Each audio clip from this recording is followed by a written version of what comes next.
United States of America and to the republic for which it stands, one nation, under God, indivisible, with liberty and justice for all. Moment of prayer.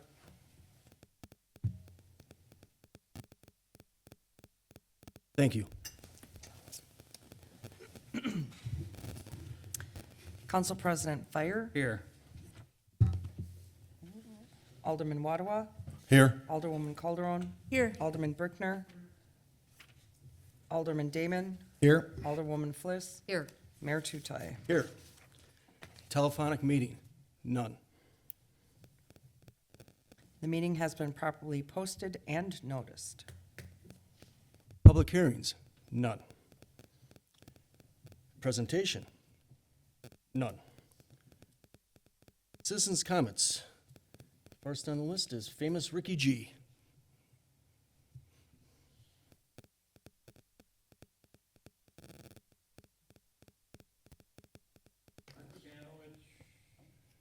Nicholson Avenue. Mayor. Rick Urbanowicz, 4242 South Nicholson Avenue. I guess I've reconsidered speaking here tonight based on the new citizens' comments that have to refer to the agenda. I certainly don't agree with it, but knowing that I'm not going to cause trouble and try to get something through that either I'll get a big gong, I don't know how you would know.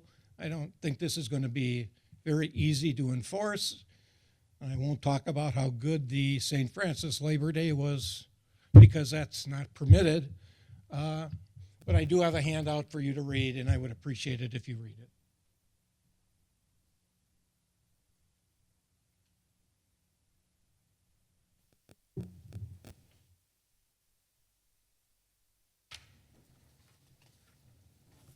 Thank you, sir.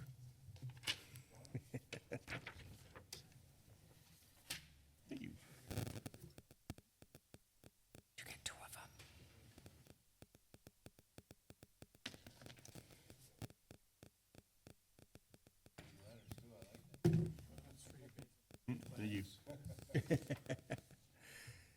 Thank you, Rick. And Christine, I'm not going to say last name because I'm probably going to butcher it, and I apologize. Thank you. Christine Kornack, 3584 East Norwich Court.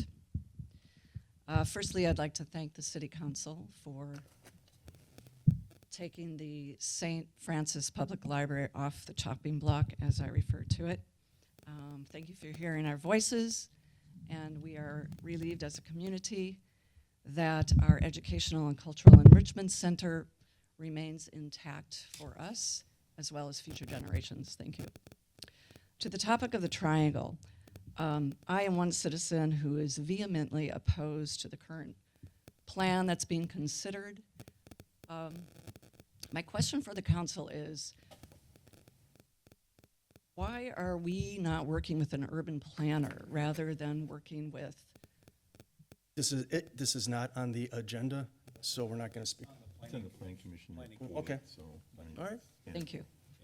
And you may have, but why are we not working with an urban planner for our city rather than negotiating with developers to fill their pockets, basically? We want to really understand what is important for us as a community. Development is important, yes. I understand cities need that, but are we really looking at it from what matters to the community? Are there studies done on that? Are we working with anybody? Are we looking at the land that we're developing? As one urban planner had stated, less asphalt, less concrete in cities, or less asphalt, less concrete are what cities need. I just would like to see some kind of ideas other than just throwing all these big complexes, these tall apartment buildings on the small amount of land that we have here. One official on the FEMA website had stated it as one of the biggest factors in increasing flooding is development. You're making the permeable impermeable. I'll give you 15 seconds to wrap it up because you're past your 2 minutes, please. Well, okay. Thank you. But again, I would really like to see something. And Matt Damon, you referred to the triangle as blight. Flocks of geese rest there. They feed there. It's not blight. It could be revitalized, but it's a piece of green. So thank you for listening. Thank you. Appreciate it.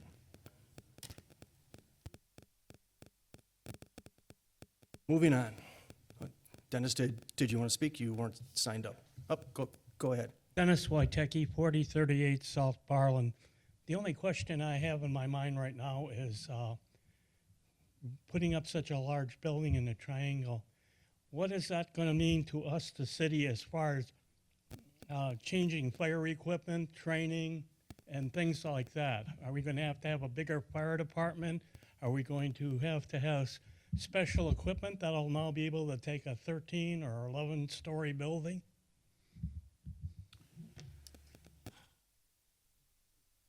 Chief, if you want to, we normally don't respond. We have a comprehensive high-rise response plan. See how all the departments in the county.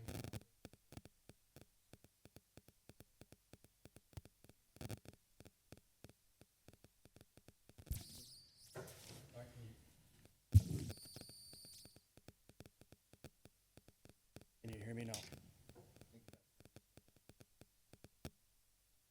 I have this one. And the other one will work. Okay, can you hear me? All right, Dennis, excellent question, but fear not. We're part of the shared service response plan within Milwaukee County. Every department in the county is now a member of it. We're currently equipped for high-rise firefighting, as well as every department within the county. So we currently respond to high-rise fires outside of our city, whether it be Cudahy or to the city of Milwaukee, to Tosa. So that is already part of our response plan. It doesn't require any specialized equipment other than the stuff that we currently have to assist with high-rise fires throughout the county. So we're all trained on it. We have the equipment, and it's a unified set of equipment that every fire department apparatus carries on it. So because we work, borderless, so we have the same equipment, the same operations, the same tactics that we share throughout the county. Thank you, Chief. Moving on, consent agenda. Is there any older person that'd like anything removed? Mayor, I'll make a motion to approve the consent agenda as listed. Second. Any further discussion? All in favor? Aye. All opposed? Ayes have it. Recommendation of action from committees, commissions, and boards. Action to be taken from the licensing committee meeting held September 2nd, 2025. Don? Mayor, we're looking for a temporary extension of premise, St. Francis Brewery, Doreen Stewart, 3825 South KK, September 27th, 28th, October 4th, and 5th. I'll second.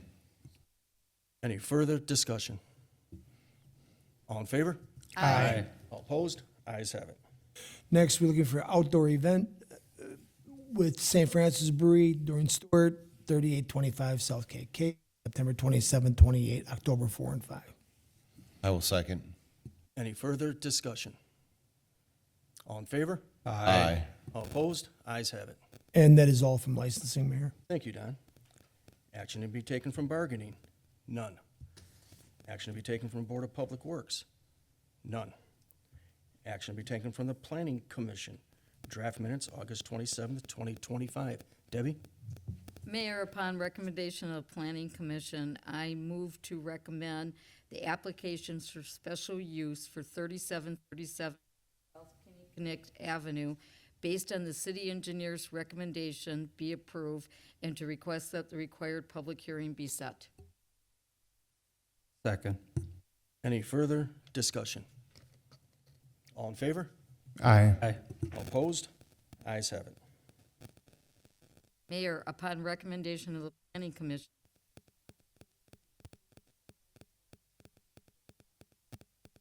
request a public hearing be set. Any further discussion? All in favor? Aye. All opposed? Ayes have it. Mayor, upon recommendation of the Planning Commission, I move to approve the trail study plan as presented. Second. Any further discussion? All in favor? Aye. All opposed? Ayes No. have it. Did you get that no for Don? Okay. Moving on. Resolutions and ordinances. An ordinance to create section 435-2C13 of the City of St. Francis Code of Ordinances establishing 2-hour parking limits on a segment of East Bolivar Avenue. Move to introduce and adopt. Second. Any further discussion? I have some questions on that. I just wonder why the 2-hour versus either, no parking or a 1-hour restriction on there, just with the amount of traffic that goes down that street. Paul or Mark? It's at the pleasure of the common council if you want to make it 1 hour or no parking. I think that we're basing that on staff's direction that, or on the council's direction to staff to have a no parking along Bolivar Avenue. So we assumed a 2-hour limit would be sufficient, but if you want to make it 1 hour or no parking, that's certainly up to you. I think the 1 hour is more than sufficient on there, and I'm not exactly sure either on there was something in there like 1,540 feet from the intersection of Clement and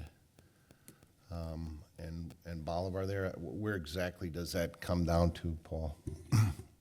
I will have to defer to Mark because he did the measurements. That comes down to 1775 East Bolivar, where the dog daycare is.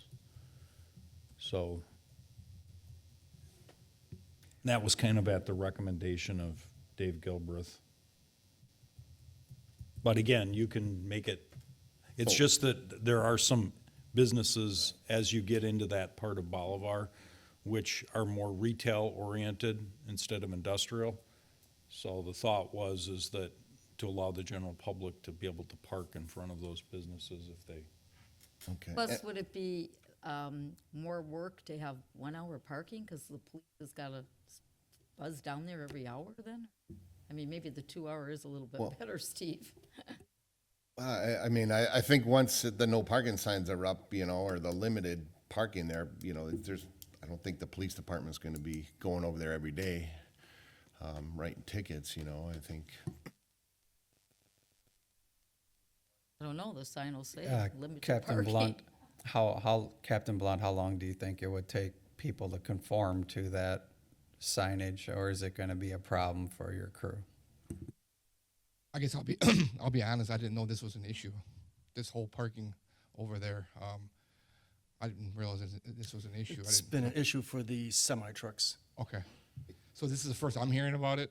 As the police department, I didn't know it was an issue. The parking on Bolivar there. To me, it doesn't really matter. It really doesn't. Because throughout the city, there's 2 hour parking. There's 1 hour parking. And it's not something we're going to be looking at every single day. More if we get complaints, that type of thing, because we have to go and chalk tires and come back and check the tires, and so it really doesn't matter to me. And then if you want to do the 2 hour, that's fine with me, and maybe just go down to Kansas Avenue there. I think that would pretty much cover the rest of those businesses in that area. So you want to amend it then, Steve, that it only goes to Kansas Avenue? Correct. I would, I don't know who made the motion here to do that.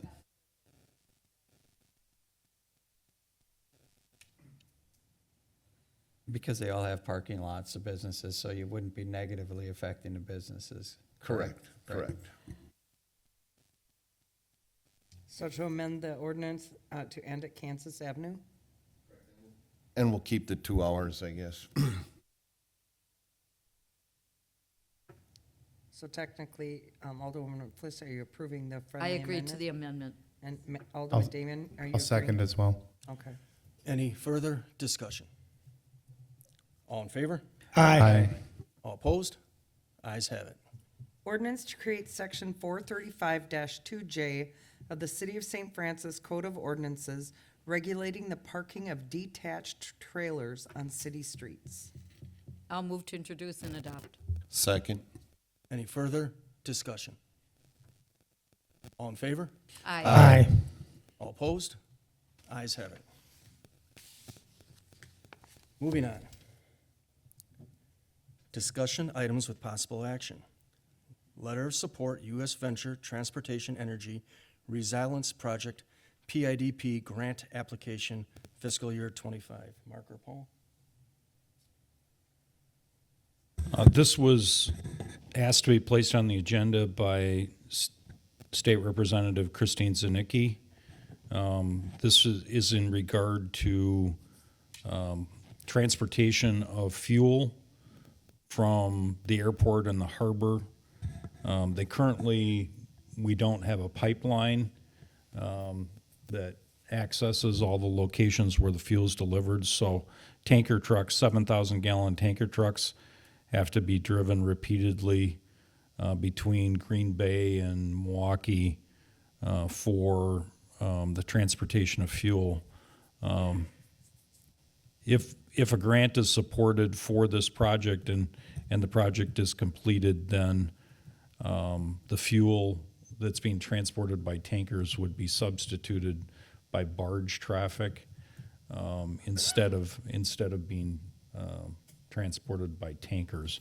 So the thought is that there would be less risk of having a spill with a barge transporting fuel than there would be 300 plus tankers that have to be transporting fuel on a regular basis through the area. That'd be a lot of wear and tear on our streets. So They don't come, they come on 794. They come through the city. It's not that they're coming down KK or Howard Avenue or Lake Drive. So where would this line go? Where are they looking at putting this fuel line through the city here? This along the railroad track that's down along 794. Is that buried? Would that be a buried That would line? be buried line. Okay. And I think there's an existing line there as well. Do we know how much something like this would cost? I mean, would they get a grant for all of it, or? I'm not sure exactly on the Money cost, come but back to all of they're us. searching for a federal grant to help pay for it. And they want all the cities that would benefit from having reduced tanker transportation to provide a letter of support for the grant. So that's what they're requesting, is they're asking for the city of St. Francis to support the application for a grant to place this pipeline in order to reduce the number of tankers that are coming through our communities. But the pipeline then fills a barge Yes. that takes it across Lake Michigan. Up to Green Bay. No, to Green. 4.2 million gallons of petroleum products on Lake Michigan. That's a significant risk biologically to one of the most beautiful, purest lakes in the world. I have concerns about the safety. I'd want to know the safety of this. I was going to ask, is there, has there any viability, feasibility studies been done? Have, emergency preparedness, documents been created and plans been, pressure tested and thought through? It's definitely beyond the scope of this legislative body to kind of consider all of that, but if we're going to be part of it, I'd like to see some of that documentation. At least that's how I feel about it right now. Cost, I think we need more information. Agree. So if we support this, does that mean, what exactly are we supporting here? Just You're supporting an application for a federal grant from Does the grant build it or study it? To help fund the Lake Michigan Maritime Highway Transportation Energy Project, so it would actually help construct it. I move to refer this to the next meeting, and in the meantime, can we see if any studies already exist? I'll second that. Yeah, I would concur. I think we need more information to make an informed decision. It's too vague right now, and I see potential great risk. I would agree with that point. I think that hauling petroleum in Lake Michigan is dangerous. Not that hauling petroleum on highways aren't dangerous, but Or the oceans. I think that we should look at it a bit more. All right, we had a motion and a second. Any further discussion? All in favor? Aye. All opposed? Ayes have it. Correspondence with possible action or referral. August 28th, 2025, request from Chief Poplar, 39th Annual National Fallen Firefighter Memorial Conference. Chief, do you want to say anything about it?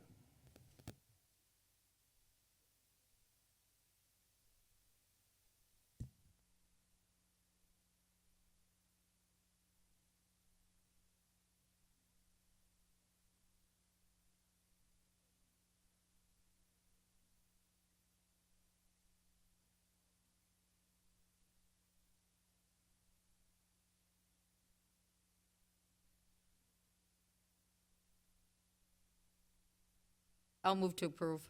Second. Any further discussion? All in favor? Aye. All opposed? Ayes have it. Unfinished business? None. Other business? None. Department heads, Young William. Just two quick updates tonight. 2025 street improvement plans. The project's nearly complete with just some restoration left to be completed or to be finalized. I am finalizing quantities. I'll be working with staff to set the public hearing for special assessments on that.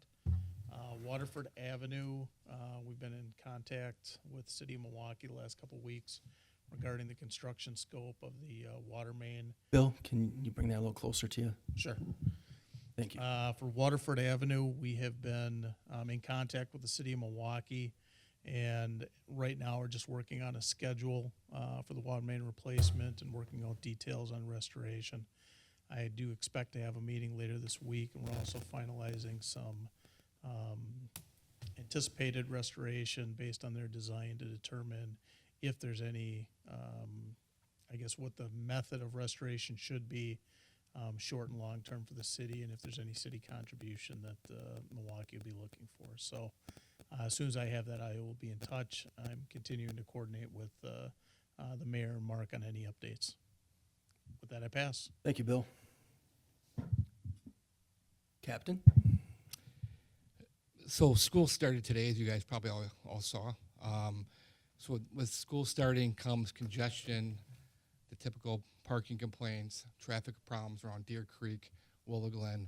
So you should see squads out there in the mornings and in the afternoon. We try to get ahead of the problem and, stop cars and educate the parents initially the first week. A lot of them are turning out, out of Deer Creek on that left when they're not supposed to, that type of thing. So you should see, if you haven't already today, a lot of activity and squads around the schools. With that said, we have 7 total crossing guards, 6 at all of our crossing guard posts, and 1 lady is an alternate. Our new clerk started today, so we have a new part-time police clerk, Tara Grigelanek. She started today. Just a reminder, our lobby hours have temporarily changed Monday through Friday from 8 a.m. to 6 p.m. Once Tara is up and running and once our other clerk gets back from leave, she got injured, we'll resume to our the hours, our normal hours. And as far as I know, there was no issue at St. Francis Days. So it was pretty, knock on wood. I guess there was the crowds were pretty large, but we didn't have any arrests or any major problems that I'm aware of. So with that, I'll pass. Thank you. Chief? While we still have a vacancy or two unfilled, we are on the mend as far as our current staff. So we had a few injuries, one of which dated back to March. One of our firefighters tore his bicep lifting a patient. He is now back to full duty. We had 2 other back injuries, one on duty, one off duty. I have one of them back, and the next one returning on Monday. And then I got also informed that our U.S. Army personnel that was deployed is now back on American soil. So we have he has 90 days to report and return to duty. Obviously, he needs to get his bearings back and everything. But he did contact me saying he would like to come back sooner than later, and that we would just have to work out some dates and whatnot. So with that, we also have a intern that interned with us for the last 16 months, a Franklin High School student that had successfully completed Fire One and got his EMT license and started working for Bell Ambulance. He is taking 7 weeks unpaid leave from Bell Ambulance to participate in the Joint Fire Training Academy. So he's kind of following suit with what we had with now firefighter paramedic Peter Hahn, where Peter Hahn gave up, went to the Fire Academy voluntarily, and then after he completed his paramedic training, we essentially had a position for him. So I think it's going to be the way of the future. Captain Blunt and I remember testing in a room of 2,000 applicants for 10 jobs, and it's not like that anymore. As you can see, we posted for 9 weeks, and I got 3 total applicants, one of which was quasi-qualified. So we're going to have to start home growing our candidates, and so we have one that's going to be starting the Joint Fire Training Academy with the rest of the suburban departments next Monday. And then for the first time ever, we have a dual enrollment program student that had started last week. That's another high school student that goes to high school half of the day, goes to MATC the remainder of the day, 3 days a week. The student, it's a kind of like an academy class itself. When this senior graduates, he will have Fire 1, Fire 2, and EMT, and be eligible to take paramedic the first week out of high school. And so we have two viable candidates that we're kind of home growing. And we have one of the first students in the first dual enrollment class that Milwaukee MATC campus has for fire. So all positive news as far as personnel, and our troop is back on the ground, healthy, and like I said, he wants to get back sooner than later. We still have vacancies, but we might have to time it where our homegrown candidates will be coming back to us. And with that, I pass. And thank you for allowing me to go to the conference. Absolutely. Thank you, Chief. Ann? Nothing tonight, Mayor. Thank you. Paul? Just briefly, Mayor, if I may, just wanted to comment that with respect to the planning for the city, that the city has for, I believe, 2 decades now, participated in the state's required comprehensive planning program. The city does have a comprehensive plan. All rezonings in the city are subject to compliance with that comprehensive plan.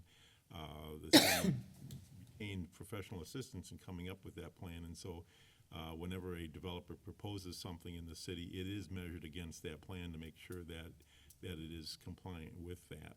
And with that, I pass. Thank you, Paul. Mark? Thank you, Mayor. I might also add that on the city's website, the city does have a future development strategic plan, and that's available for the public to see on the website, and that's for every vacant property. Some of the properties are privately owned, but many of the properties are publicly owned. So people can see that strategic planning report that was done through a public information and public comment on how that strategic plan was developed for the city. That's all I have. Thank you, Mayor. Thanks. Matt? Thanks. I'd additionally like to add to the little information sharing about the plan that we've put together.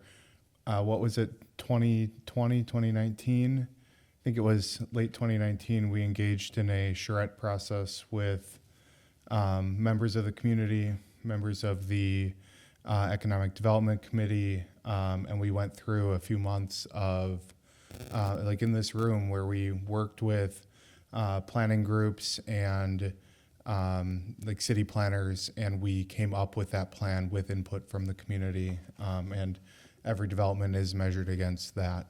That was So for the KK Catalyst for the three corners down here, correct? I believe that's correct, yeah. So, yeah, it wasn't, yeah, the KK Catalyst project and all that came out of that process. So public input is very important to us in terms of, you know, what we consider there. We've had plenty of proposals on the Triangle property that did not match, you know, what the public came up with at the time. And, you know, so part of what we're doing now is, because we have a proposal that matches and because it, you know, is exciting, and it's a good development that benefits the developer and the city, we are, you know, looking forward to moving forward with the plan. And with that, I'll pass. Thanks, Matt. Steve? Just one comment regarding public input here. I think it's important to have public input, and I don't agree with the policy here we have where we're not letting people talk about anything they want. So I think maybe we need to look at that and go back to possibly doing what we were doing in the past. And that is all I have, sir. Don? I'm not going to comment on Rick's letter. It was all about the, my feelings were aired at that particular meeting. I don't like it. I think that if we have a big deal coming up and people want to speak on that issue, they ought to be allowed to speak on the issue. I can recall with Mayor Corian, we were going until 12:30 a.m. So I don't think that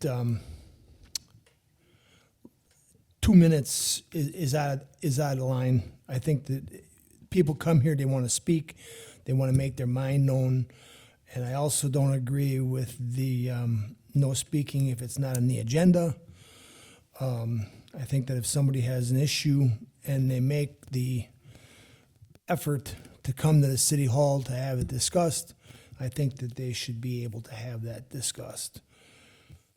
And finally, I'm not all that crazy. I'm waiting for the Triangle development to take hold and look at the plans. Certain things I'm not crazy about. I'm not crazy about daycare on the end. I don't think that's a very good use of that property. City spent $3 million on that property to get some good tax base on the property, and I don't think that a daycare center covers that.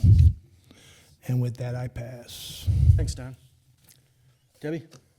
First, I'd like to thank all the staff and volunteers that always help work and put on St. Francis Days. I was out of town, but I know that they work very hard. I had family members that attended, so thank you to them. And I do agree, I do think we need to go back to allowing citizens to speak on any topic. I do think we need some kind of time limit, lengthy for people that are here, but I do believe that any topic should be discussed. Thank you. Sarah? Agree with Debbie. Thank you for to all the volunteers and staff who put on the St. Francis Days. Sounds like it was a really good time, and that's important for our city. It's important for the community. So thank you to all who participated in putting on that great event for our city and everybody who participated. I too would agree that I think I really encourage a lot of the community members to come to our meetings and and I really appreciated, although it obviously was only for one topic, but it was really nice to see a full room for a couple of meetings, and I would love to see that happen more often. I would love our community to be more involved and feel like they are part of understanding how our city government works and the things that we discuss. I also agree that we should go back to letting the 2 minutes, let the citizens speak on the topic that they wish to talk about for 2 minutes. Thank you. Sean? I guess I'll start there. I too like them being able to speak for 2 minutes. I like it at the beginning of the meeting, but I do think it should be adhered to, the 2 minutes. If they know there's 2 minutes, plan accordingly, practice your presentation, keep it to the 2 minutes, because we do need to keep moving on. And if we let 20 people speak, that's another 40 minutes. I know that's still not the end of the world, but it does extend the meeting. But I do think that's how we hear the concerns and how we know what to plan for the next meeting to have further discussions on what we should be sharing. St. Francis Days was amazing weather. Couldn't have asked for better weather. Civic Association does a great job along with St. Francis Days and the Lions. And I like the menu options you have. That Italian chicken brat is out of this world from Tower Chicken. I'm going to go find some on my own. It was a good time. And the few times I was by there this weekend, there was a lot of people. And everybody seemed to be well behaved. And your team seemed to be having fun there. So that speaks to the crowd as well. So it was a good event. Happy to see so many people there. And with that, I'll pass. Mayor, if I may, I did not fully express my support for citizens' comments, and going back to the old rules, I got wrapped up in the charrette process. So, but I do want to make sure that that I voice my opinion on that as well. I think it's important that we hear from the community as part of citizens' comments. Thank you. I will piggyback on that. Yes, we can talk. Yes, we can modify. And one thing I'll be talking with you, individual and in groups, is you guys will have the authority, once their time is up and everything's on one subject, after 15 minutes, you guys will vote to give them another 15 minutes. I think that's the fairest way to do it, and to let them have a voice, but still not control, but keep the agenda flowing. Because I know Don said 12:30. And if it's a public hearing, our butts will be here to 4 a.m. in the morning listening to people. But on a common council meeting, there's a flow to get stuff done. So we will talk, definitely. There's more than enough room to compromise on this. And then piggybacking on the other thing, for St. Francis Days, I don't think a lot of people understand all the planning that goes in there, and they're physically up there a week prior. Those people on the committees and the volunteers kick butt, and they get no thanks. So I'm here as mayor and with the Common Council for all the volunteers, Lions Club, Civic Association, concerts in the park, and I'm sure I missed some in there. They give all. They give 110% and get nothing back except our thanks. So I want to give a big thanks to all of them. Police department up there working, fire department, DPW, everyone working together to make it great. This was probably one of the biggest ones I've seen in a while for people up there, and that's a good thing. Weather might have helped. And with that, can I get a motion? Mayor, if I could just add one more thing. There's one other important key distinction to our festival is free. It's hard to find free festivals with live music. You can find church festivals, you can find festivals in communities, but it's hard to find them where it's free admission with live music. I think it sets us apart from some of the others. Thank you. All right. I'll move to adjourn. Second. All in favor? Aye.